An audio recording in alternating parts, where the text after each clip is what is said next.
Hi, this is Dr. Judah Thornwell. So, maybe you're wondering, what is service dominant logic and service ecosystem design science? You may have seen this in the Medications 360 study or another related website and related to the overall effort that we're doing. As many of you know, we are focusing on how to optimize medication and vaccine use for U.S. populations, but we're also focusing on a broader set of questions related to what's called transformational innovations in general. So in this video, I'm going to spend about 25 minutes maybe, and we're going to go through a number of pieces of information that will hopefully give you a very solid idea of what these terms mean, why they're important to you, and how we're approaching solving some really hard, really important problems in society. And if we do well, if we're successful, my hope is, and our hope is as a team, that we can use this new area of science to really make a transformational impact in the lives, potentially of millions or many millions of people around the world, while also benefiting our own selves, our families, our organizations, in our own communities. So, if you really want to understand these concepts, you probably should begin by taking a visit to starstudy.link. That's the master home of the study that we're part of. This is a 5-year IRB-approved study, multiple universities, many organizations, government, national level, state level, some international, focused entirely on this mission. How do we advance knowledge to accelerate the development and spread of transformational innovations for improving health in society? So what's a transformational innovation? Well, a transformational innovation, as we're defining it, is one that impacts millions of people and billions of dollars. In other words, it might be something like a COVID vaccine or a COVID test or a new way of addressing health equity and social determinants of health that could impact a whole lot of people. That's what we mean by transformational innovations, and it's part of a really exciting emerging area of science as we all, as human beings and as scientists, are trying to figure out how do we manage society in this rapidly changing, digitally connected world that we're all increasingly becoming part of. So, to advance this knowledge, we begin with a quick review of the nature of innovations. And you may be familiar with this chart. It's the famous diffusion of innovations graph developed originally by Rogers. And it shows how innovations move through society, starting from innovators, early adopters, and eventually being reached, being used or adopted or used by the entire population of interest, right? Well, arguably for a lot of really important innovations that are coming into market that impact health and well-being, it's moving much too slowly. We don't know actually how to do this in a world in which we have new complicated media, new politics, new economics, new cultural perspectives. How do we achieve much faster dissemination of transformational innovations? That's the question that we're tackling in this study. So, as background, let's look at a specific area in society. And that is an area we studied starting last year. This is the world of pharmacists and pharmacies and the delivery of medications and vaccines, including COVID medications and vaccines, to populations. Obviously, very important. We were invited to do a study of this U.S. pharmacist and pharmacy sector last year, starting in March. And what we learned is there are a number of barriers and problems that are limiting the ability for vaccines and medications of various kinds to get out to the market as efficiently and effectively as possible through pharmacists and pharmacies. And we actually identified 4 transformational strategies that we thought, based on the data we gathered, could make a potentially very significant difference. And this is well worth reading the data from this study. It's in a detailed report. We have a peer-reviewed paper coming out in the near future. And you can also click and see the 4 transformational strategies themselves at a higher level. So as we were trying to make sense of this information and also asking ourselves, how can we support the implementation of the level of transformational strategies for this sector, we found ourselves needing to turn to good theory. And we found ourselves actually reaching out for an area of theory called service dominant logic and service ecosystem design science. And we're putting this at the heart of the theory that we're using now to try to move things forward, both in the medication space and more generally for this study. This chart shows you kind of a summary set of findings from a seminal paper published in 2017 by Stephen Vargo and Robert Lush, and you can download that here if you want some more reading. But what this whole area of research has been looking at for a number of years is, what's the difference between the delivery of services versus the delivery of products or goods, physical things, right? Difference between a service and a good. And we understand what the logic of producing goods is, like a widget. You get raw materials, manufacturing, distribution, retail, consumption. And you have well-defined roles in what is called goods dominant logic. The consumer consumes, the distributor distributes, the manufacturer manufactures. And this logic has really dominated a lot of our modeling, how we do economics, the very concept of a supply chain. But it's limited. It turns out the logic doesn't work very well when you start shifting to a world of services. So what is service dominant logic? What's the logic of a services driven world? And this is where something incredibly, in my opinion, exciting, new, paradigm-breaking insights are emerging. Let me first talk about the big idea. With services, it's always all about co-creation. If you could take one idea from this video, it's co-creation is how services work. And here's what we mean by that. If 2 people are wanting to organize a service for and with one another, they have to talk about it. The person that, say, provides the service has to understand the details of what service the person benefiting from the service might need. But it also might be that the person benefiting from the service needs to provide a service to the person who might produce the service. And so co-creation is this idea that you have to co-make, you have to communicate, you have to collaborate to create services. So following this logic of co-creation, the researchers in this area have developed 5 underlying axioms that are just really profound. And once you start getting your head around it, it's really interesting how it changes how we think about this.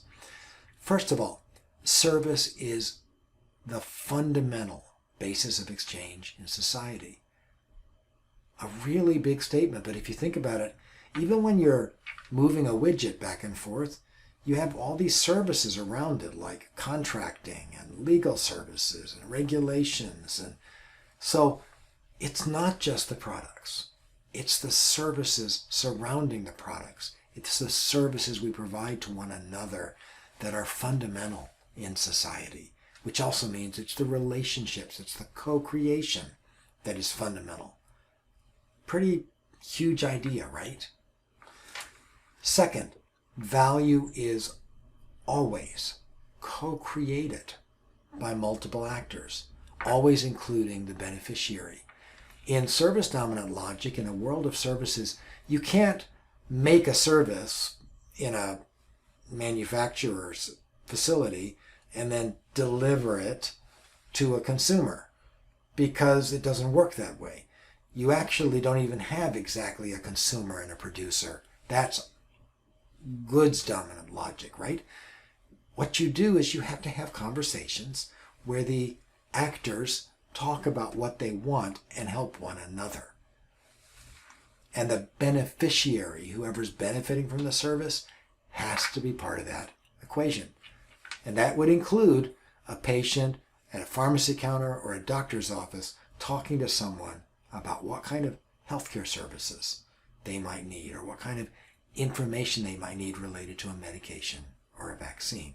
So this applies at every level of the social ecosystem, from high strategy down to very specific healthcare services. 3, all social and economic actors are resource integrators. What does that mean?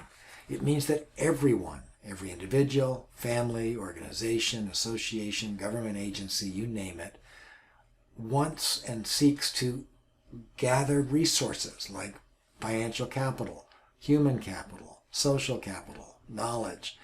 And these resources matter. So if you're going to construct co-created services that work, you have to make sure you are organizing the resources and helping everyone gain the resources that can support this for everyone. 4th, value is always uniquely and phenomenologically determined by the beneficiary. Sorry for the complicated academic terms there, but what does that mean? It simply means that if I'm the beneficiary of a service, if you're providing a service to me, I get to decide ultimately how valuable it is and what the value is to me. Might be nothing, might be $1 million, but it's complex because it's customized and personalized.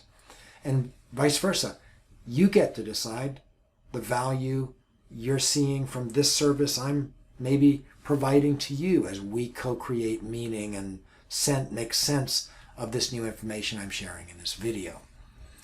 Finally, value co-creation is coordinated through actor-generated institutions and institutional arrangements. What does that mean? It means we all have to live in a society of rules and laws and standards. And there are government agencies and associations and academic institutions and people who publish peer-reviewed articles. There's all these institutions that guide how things go, that guide how we work together. And these institutions are very importantly help us avoid hurting one another and help us inadvertently taking care of one group in a way that then negatively impacts another group, what are called negative externalities. These are the kind of common rules that guide success. So these are the 5 axioms of service-dominant logic. And again, the number one point is it's all about co-creation. So let's pause for a second now. What's the most important takeaway for you from this discussion that you've just heard? Take a moment and think about it. What would you like to remember? Great. Next, let's talk about service ecosystems right here in the middle.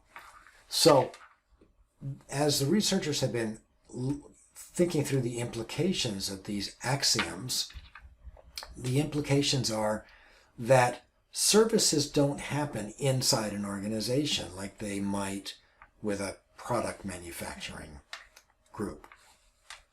Because they're co-created and because many people have to talk to one another, they happen in ecosystems with many actors. And so in analyzing this concept, the researchers in this area have actually identified 4 components that make up a service ecosystem. And if you want to make this concrete, the U.S. medications ecosystem is an example of a service ecosystem.